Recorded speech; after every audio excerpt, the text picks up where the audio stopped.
Hey guys, at People here, just doing a, well actually this is going to be my final part in the How to Kill an IS-7 and 7.1 and Beyond series. Main reason for that is the rest of what I have to teach after this match will really come into play with every other tank. So this match here, I specifically went hunting to duel the IS-7. I went out in mind with a few places to put shots. I stuck strictly to AP rounds this match to show you guys exactly where and how you can be most effective, and we'll see how it plays there. I'll also show you guys a couple of no-shoot zones.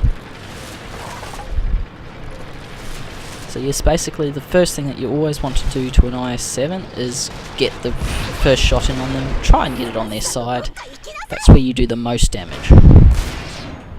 So obviously I made the big mistake of getting tracked by that tank. I think it was the T-30. I'm not really paying attention to this as I'm recording. It's in the mini screen. So yes, there's a couple of spots that you used to be able to shoot before 7.1 that you can't really now with standard AP. That's on top of the turret, and the second one is in the lower glacis. I'll take 2 attempts to take a shot at lower glacis. The first one I messed up because I had a little bit of lag at the time, and my shot didn't quite get there when I saw it to take place. So that's cool. So there's the shot to the turret. It doesn't really work now. Sometimes it works, it's the same as lower glacis. Sometimes it works, sometimes it doesn't. You have to have the perfect angle and you can't really look down on it. So I try to give up. There was an opportunity there to get a shot in, but I wasn't quite fully reloaded yet. So there's the first low glacis shot, but I missed, bounced off the rim and hit the upper glacis. That's what I meant earlier by the lag, is I didn't see him drive up forward when I aimed and took the shot, so user error. And now here's a lower glacis shot.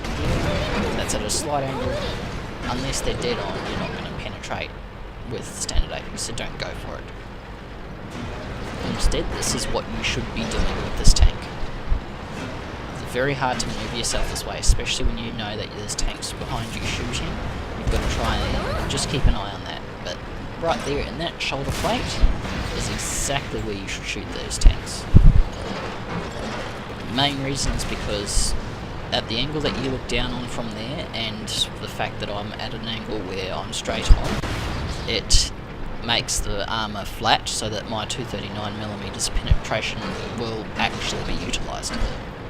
Now with this tank here, the ARL-44, there's just no way in hell I'm going to waste a shot, about 1300 credits on that, so I just try and ram it.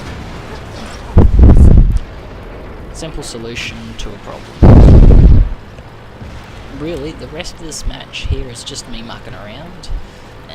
The IS-7, as you saw, I did the majority of damage to it, and I will get the majority of credits and experience from it. Nice, short and sweet. Have it replay, comment, rate, subscribe.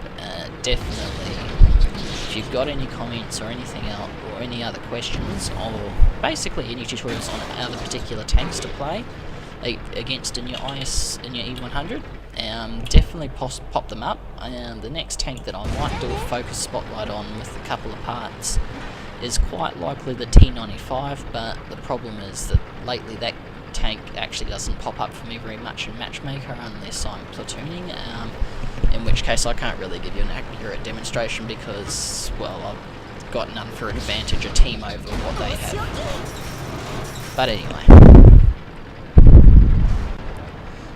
so I do make a couple of two wild misses in this one, and that's the first one was, once again, I can attribute it to a little bit of lag. If I was in sniper mode, it probably wouldn't have gone as widely up as it did. The second one you'll see coming up, which once I actually sat down and I had a real close inspection, I actually, even though I had the tank highlighted, the shot missed and hit the corner of a building. You'll see that coming up soon. So the reason why I'm back here was just threat control, really.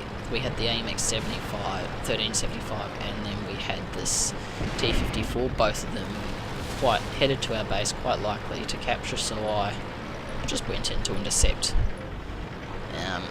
As you can see, there's the IS-3 and the GW Panther left. Now what's going through my mind here is I have already picked out the fact that I'm going to go for the GWP because the rest of the team is going straight for the IS-3 and they're most likely going to swarm the tank, which they actually do, and that doesn't let me get a shot in. So get a head start on the GW Panther, really. Pick your shots like that because you don't want to take a shot that only does about 100 damage to an enemy tank. Reason for that being is that you're going to lose massive money from this tank in doing that, so you don't want to do that.